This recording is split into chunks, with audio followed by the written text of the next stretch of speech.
بسم اللہ الرحمن الرحیم۔ السلام علیکم۔ اس ویڈیو میں ہم کتاب احیاء العلوم جلد نمبر 3 یعنی بک نمبر 3 کو آگے کنٹینیو کریں گے۔ اس سے پہلے اگر آپ نے سبسکرائب نہیں کیا تو سبسکرائب کر لیں اور بیل آئیکن پریس کر دیں۔ تو شروع کرتے ہیں 8ویں فصل، غیبت کا کفارہ۔ جان لیجئے غیبت کرنے والے پر واجب ہے کہ وہ نادم ہو کر اللہ عز و جل کی بارگاہ میں توبہ کرے اور اپنے کیے پر افسوس کرے تاکہ اس کے سبب اللہ عز و جل کے حق سے باہر آ جائے، پھر جس کی غیبت کی ہے اس سے معافی طلب کرے تاکہ وہ معاف کر دے اور یوں وہ اپنی زیادتی سے بری الذمہ ہو جائے۔ معافی مانگتے وقت اسے غمگین، افسردہ اور اپنے فعل پر شرمندہ ہونا چاہیے، کیونکہ بعض اوقات ریاکار بھی اپنی پرہیزگاری کے اظہار کے لیے معافی مانگتا ہے، حالانکہ دلی طور پر وہ نادم نہیں ہوتا، اور اس طرح وہ ایک دوسرے گناہ میں مبتلا ہو جاتا ہے۔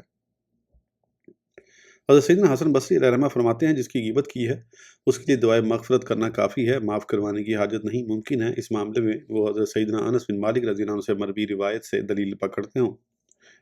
چنانچہ حضرت سیدنا انس بن مالک رضی اللہ عنہ بیان کرتے ہیں کہ رسول اللہ صلی اللہ تعالیٰ علیہ وآلہ وسلم نے ارشاد فرمایا، کفارات من اغتبتہ ان تستغفر لہ، یعنی غیبت کے کفارے میں یہ ہے کہ جس کی تم نے غیبت کی ہے اس کے لیے مغفرت طلب کرو۔ حضرت سیدنا مجاہد علیہ رحمہ فرماتے ہیں، تمہارا اپنے بھائی کی غیبت کرنے کا کفارہ یہ ہے کہ تم اس کی تعریف کرو اور اس کے لیے دعائے خیر کرو۔ حضرت سیدنا عطا بن ابی رباح رحمۃ اللہ علیہ سے غیبت سے توبہ کے بارے میں پوچھا گیا تو ارشاد فرمایا کہ جس کی تم نے غیبت کی ہے اس کے پاس جاؤ اور اس سے کہو، میں نے جو کہا وہ جھوٹ تھا، میں نے تم پر ظلم کیا اور ایک برا کام کیا، اگر چاہو تو اپنا حق لے لو اور چاہو تو معاف کر دو۔ یہی طریقہ زیادہ صحیح ہے، اور کسی کا یہ کہنا عزت کا کوئی عوض نہیں ہوتا، لہذا اس سلسلے میں معافی مانگنا ضروری نہیں، البتہ مال کا معاملہ اس کے برخلاف ہے تو یہ ایک کمزور بات ہے، کیونکہ عزت کے معاملے میں کبھی حد قذف بھی واجب ہو جاتی اور اس کا مطالبہ ثابت ہو جاتا ہے، بلکہ حدیث پاک میں ہے کہ حضور صلی اللہ تعالیٰ علیہ وآلہ وسلم نے ارشاد فرمایا، جس نے عزت یا مال کے معاملے میں اپنے بھائی پر ظلم کیا ہو اسے چاہیے کہ اس دن کے آنے سے پہلے پہلے اس سے معافی مانگ لے، جس دن نہ کوئی دینار ہوگا نہ درہم، اس دن اس کی نیکیوں میں سے لے لیا جائے گا، اگر اس کی نیکیاں نہ ہوئی تو مظلوم کے گناہوں سے لے کر اس کے گناہوں میں اضافہ کر دیا جائے گا۔ ایک عورت نے کسی دوسری عورت کے بارے میں کہا کہ وہ لمبے دامن والی ہے۔ ام المومنین حضرت سیدنا عائشہ صدیقہ رضی اللہ عنہا نے ارشاد فرمایا، تم نے اس کی غیبت کی، لہٰذا اس سے معافی مانگو۔ جس کی غیبت کی اگر اس کے پاس جانا ممکن ہو تو اس سے معافی مانگنا ضروری ہے، اگر وہ غائب ہو یا اس کا انتقال ہو گیا ہو تو اس کے لیے کثرت سے استغفار اور دعا کرے اور بکثرت نیکیاں کرے۔ ایک سوال اور اس کا جواب، اگر پوچھا جائے کہ معاف کرنا واجب ہے تو میں کہتا ہوں نہیں، کیونکہ یہ تبرع یعنی احسان ہے، اور تبرع فضل و کرم ہوتا ہے، واجب نہیں ہوتا، لیکن معاف کرنا اچھا عمل ہے۔ معافی مانگنے کا طریقہ یہ ہے کہ اس کی خوب تعریف کرے اور اس سے بہت زیادہ محبت کا اظہار کرے اور یوں ہی کرتا رہے حتیٰ کہ اس کا دل راضی ہو جائے۔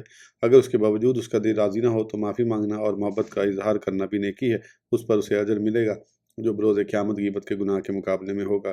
بعض بزرگان دین رحم اللہ مبین معاف نہیں کرتے تھے، چنانچہ حضرت سیدنا سعید بن مسیب رحمۃ اللہ فرماتے ہیں، جو میری عزت گھٹا کر مجھ پر ظلم کرے میں اسے معاف نہیں کروں گا۔ حضرت سیدنا امام ابن سیرین علیہ رحمہ فرماتے ہیں، غیبت میں نے حرام نہیں کی کہ میں معاف کر کے کسی کے لیے اسے حلال کر دوں، بے شک غیبت اللہ عز و جل نے حرام کی ہے، اور جسے اللہ عز و جل نے حرام قرار دیا ہے میں اسے کبھی حلال نہیں کر سکتا۔ ایک سوال اور اس کا جواب، اگر تم کہو کہ حضور صلی اللہ تعالیٰ علیہ وآلہ وسلم کے اس فرمان، جس نے اپنے بھائی پر ظلم کیا اسے چاہیے کہ اس سے ظلم کو حلال کروا لے، کا کیا مطلب ہے، حالانکہ اللہ عز و جل کی حرام کردہ شے کو حلال کرنا ممکن نہیں ہے؟ ہم کہتے ہیں کہ حلال کروانے سے مراد ظلم سے معافی مانگنا ہے، نہ یہ کہ حرام حلال میں تبدیل ہو جائے گا، اور جو بات حضرت سیدنا امام ابن سیرین علیہ رحمہ نے فرمائی ہے وہ غیبت کرنے سے پہلے پر محمول کی جائے گی، کیونکہ ان کے لیے جائز نہیں کہ وہ کسی دوسرے کے لیے غیبت کو حلال کر دیں۔ اگر تم کہو کہ حضور نبی پاک صلی اللہ تعالیٰ علیہ وسلم کے اس فرمان، کیا تم میں سے کوئی اس بات سے عاجز ہے کہ وہ ابو زمزم کی طرح ہو، جب وہ اپنے گھر سے نکلتا تو کہتا ہے، اللہ عز و جل میں نے اپنی عزت لوگوں پر صدقہ کر دی، کا کیا مطلب ہے، اور عزت کیسے صدقہ کی جاتی ہے، اور جو اسے صدقہ کر دے تو کیا اس کی آبرو ریزی کرنا جائز ہو جاتا ہے، اور اگر اس کا صدقہ نافذ نہیں ہوتا تو اس پر ابھارنے کے کیا معنی ہیں؟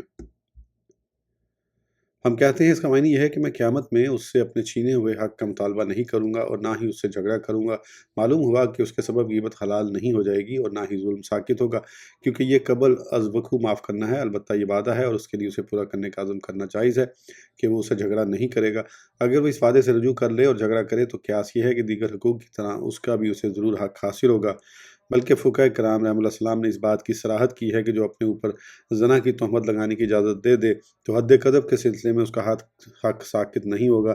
اسی طرح آخرت کے حقوق بھی دنیا کے حقوق کی طرح ہیں، خلاصہ یہ کہ معاف کر دینا بہتر ہے۔ حضرت سیدنا حسن بصری علیہ رحمہ فرماتے ہیں، جب امتیں بروز قیامت اللہ جل کے حضور گھٹنوں کے بل گری ہوں گی تو اعلان کیا جائے گا جس کا اجر اللہ جل کے ذمہ کرم پر ہے وہ کھڑا ہو جائے، تو صرف وہی لوگ کھڑے ہوں گے جو دنیا میں لوگوں کو معاف کر دیا کرتے تھے۔ اللہ جل ارشاد فرماتا ہے، خذ العفو وامر بالعرف واعرض عن الجاہلین، سورہ الاعراف۔ ترجمہ، اے محبوب معاف کرنا اختیار کرو اور بھلائی کا حکم دو اور جاہلوں سے منہ پھیر لو۔ حضور صلی اللہ تعالیٰ علیہ وسلم نے دریافت کیا، اے جبرائیل یہ معاف کرنا کیا ہے؟ عرض کی، اللہ جل آپ کو حکم فرماتا ہے کہ جو آپ پر ظلم کرے اسے معاف کر دیں، جو آپ سے تعلق توڑے اس سے جوڑیں اور جو آپ کو محروم کرے اسے عطا کریں۔ مروی ہے کہ سیدنا حسن بصری علیہ رحمہ کو کسی نے کہا کہ فلاں نے آپ کی غیبت کی ہے، تو آپ نے غیبت کرنے والے آدمی کو کھجوروں کا ایک تھال بھر کر روانہ کیا اور ساتھ ہی کہلا بھیجا کہ مجھے خبر ملی ہے کہ آپ نے مجھے اپنی نیکیاں ہدیہ کی ہیں، تو میں نے چاہا کہ آپ کو اس کا بدلہ دے دوں اور مجھے معاف کر دیجیے گا، کیونکہ میں مکمل طور پر آپ کو اس کا بدلہ دینے پر قدرت نہیں رکھتا۔ آفت نمبر 16، چغل خوری۔ اس میں 2 فصلیں ہیں۔ پہلی فصل چغل خوری کے متعلق آیات و روایات۔ اللہ عز و جل ارشاد فرماتا ہے، ہمازٍ مشاء بنمیم، سورہ القلم۔ ترجمہ، بہت تانا دینے والے، بہت ادھر کی ادھر لگاتا پھرنے والا۔ اور فرماتا ہے، عتل بعد ذالک زنیم، سورہ القلم۔ ترجمہ، درشت خو اس سب پر ترا یہ کہ اس کی اصل میں خطا۔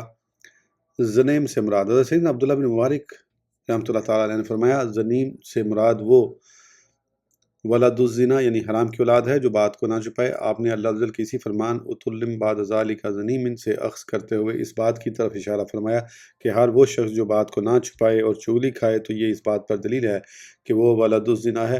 زنیم اس شخص کو کہتے ہیں جس کے نسب میں شک ہو۔ چغلی قرآن کی روح سے، اللہ جل ارشاد فرماتا ہے، ویل لکل ہمزۃ لمزۃ، سورہ الحمزہ۔ ترجمہ، خرابی ہے اس کے لیے جو لوگوں کے منہ پر عیب کرے، پیٹھ پیچھے بدی کرے۔ اس کی تفسیر میں کہا گیا ہے کہ ہمزات سے مراد چغل خور ہے۔ اور ارشاد فرماتا ہے، حمالات الخطب، سورہ اللہب۔ ترجمہ، لکڑیوں کا گٹھا سر پر اٹھائے۔ اس کی تفسیر میں ایک قول یہ ہے کہ وہ یعنی ابو لہب کی بیوی چغل خوری کرتی اور باتوں کو اٹھائے پھرتی تھی۔ نیز ارشاد باری تعالیٰ ہے، فَخَانَتَاهُمَا فَلَمْ يُغْنِيَا عَنْهُمَا مِنَ اللَّهِ شَيْئًا، سورہ التحریم۔ ترجمہ، پھر انہوں نے ان سے دغا کی تو وہ اللہ کے سامنے انہیں کچھ کام نہ آئے۔ منقول ہے کہ حضرت سیدنا لوط علیہ نبینا علیہ السلام کے یہاں جب بھی مہمان آتے تو آپ کی بیوی اپنی قوم کو ان کے آنے کی خبر دیتی، اور حضرت سیدنا نوح علیہ نبینا علیہ السلام کی بیوی ان کے بارے میں اپنی قوم سے کہتی کہ یہ مجنون ہے۔ حضور صلی اللہ تعالیٰ علیہ وسلم نے ارشاد فرمایا، لا يدخل الجنہ، نمام یعنی چغل خور جنت میں داخل نہیں ہوگا۔ دوسری حدیث میں ہے، لا يدخل الجنۃ قطات، یعنی قطات سے مراد بھی چغل خور ہے۔ حضرت سیدنا ابو ہریرہ رضی اللہ عنہ بیان کرتے ہیں کہ حضور صلی اللہ تعالیٰ علیہ وآلہ وسلم نے ارشاد فرمایا، اللہ عز و جل کے نزدیک تم میں سب سے زیادہ محبوب وہ لوگ ہیں جو تم میں سب سے زیادہ خوش اخلاق ہیں، جن کے ساتھ رہنے والا ان سے اذیت نہیں پاتا، جو لوگوں سے اور لوگ ان سے محبت کرتے ہیں، اور تم میں سب سے زیادہ ناپسندیدہ لوگ وہ ہیں جو چغلیاں کھاتے، دوستوں کے درمیان جدائی ڈالتے اور پاک باز لوگوں کے عیب تلاش کرتے ہیں۔ حضور صلی اللہ تعالیٰ علیہ وسلم نے ارشاد فرمایا، کیا میں تمہارے درمیان موجود شریر لوگوں کے بارے میں تمہیں نہ بتاؤں؟ صحابہ کرام علیہم رضوان نے عرض کی، ضرور۔ ارشاد فرمایا، چغل خور، دوستوں کے درمیان فساد ڈالنے والے اور پاک باز لوگوں کے عیب تلاش کرنے والے۔ ناحق عیب لگانے کے متعلق 2 وعیدیں حضرت سیدنا ابو ذر غفاری رضی اللہ عنہ بیان کرتے ہیں کہ حضور صلی اللہ تعالیٰ علیہ وسلم نے ارشاد فرمایا، جو شخص کسی مسلمان کے بارے میں کوئی بات پھیلائے تاکہ اس کے سبب اسے ناحق عیب لگائے تو قیامت کے دن اللہ عز و جل اسے نار جہنم میں عیب دار کر دے گا۔ حضرت سیدنا ابو درداء رضی اللہ عنہ بیان کرتے ہیں کہ حضور صلی اللہ تعالیٰ علیہ وسلم نے ارشاد فرمایا، جو کسی شخص کے بارے میں کوئی ایسی بات پھیلائے جو اس میں نہ ہو اور اس کے سبب دنیا میں اس پر عیب لگائے تو اللہ عز و جل پر حق ہے کہ بروز قیامت اسے نار جہنم میں پگھلا دے۔ حضرت سیدنا ابو ہریرہ رضی اللہ عنہ فرماتے ہیں، حضور نبی پاک صلی اللہ تعالیٰ علیہ وسلم نے ارشاد فرمایا، جو کسی مسلمان کے خلاف ایسی بات کی گواہی دے جو اس میں نہ ہو تو اسے چاہیے کہ اپنا ٹھکانہ جہنم میں بنا لے۔ منقول ہے کہ قبر کا ایک تہائی عذاب چغلی کی وجہ سے ہوتا ہے۔ حضرت سیدنا عبداللہ بن عمر رضی اللہ تعالیٰ عنہما سے روایت ہے کہ حضور صلی اللہ تعالیٰ علیہ وسلم نے ارشاد فرمایا، اللہ عز و جل نے جب جنت کو پیدا فرمایا تو اس سے ارشاد فرمایا، کلام کر۔ اس نے کہا، جو میرے اندر داخل ہوگا وہ خوش نصیب ہے۔ اللہ عز و جل نے ارشاد فرمایا، میری عزت و جلال کی قسم، تجھ میں 8 قسم کے لوگ نہیں جائیں گے: شراب کا عادی، زنا پر اصرار کرنے والا، چغل خور، دیوس، ظالم کا مددگار، مخنث، رشتہ داروں سے قطع تعلق کرنے والا، اور وہ شخص جو کہے مجھ پر اللہ عز و جل کا عہد ہے اگر میں یہ کام نہ کروں اور پھر اسے نہ کرے۔ جو لوگ باوجود قدرت اپنی عورتوں اور محارم کو بے پردگی سے منع نہ کریں وہ دیوس ہیں۔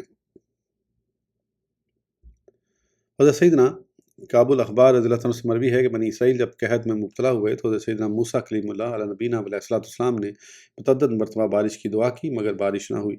پھر اللہ عز و جل نے وحی کے ذریعے آپ سے فرمایا کہ میں تمہاری اور تمہارے ساتھ لوگوں کی دعا قبول نہیں کروں گا کیونکہ تم میں چغل خور موجود ہے جو چغلی پر مصر ہے۔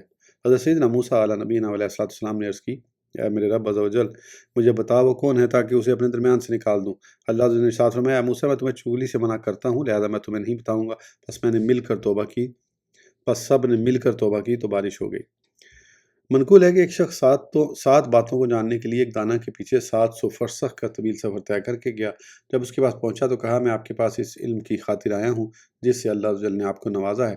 آپ مجھے آسمان اور آسمان سے زیادہ بھاری چیز کے بارے میں بتائیے، زمین اور زمین سے زیادہ وسیع چیز کے بارے میں، پتھر اور پتھر سے زیادہ سخت چیز کے بارے میں، آگ اور آگ سے زیادہ گرم چیز کے بارے میں، زمخریر اور زمخریر سے زیادہ ٹھنڈی چیز کے بارے میں، سمندر اور سمندر سے زیادہ بے فکر چیز کے بارے میں، اور یتیم سے زیادہ حقیر کے بارے میں بتائیے۔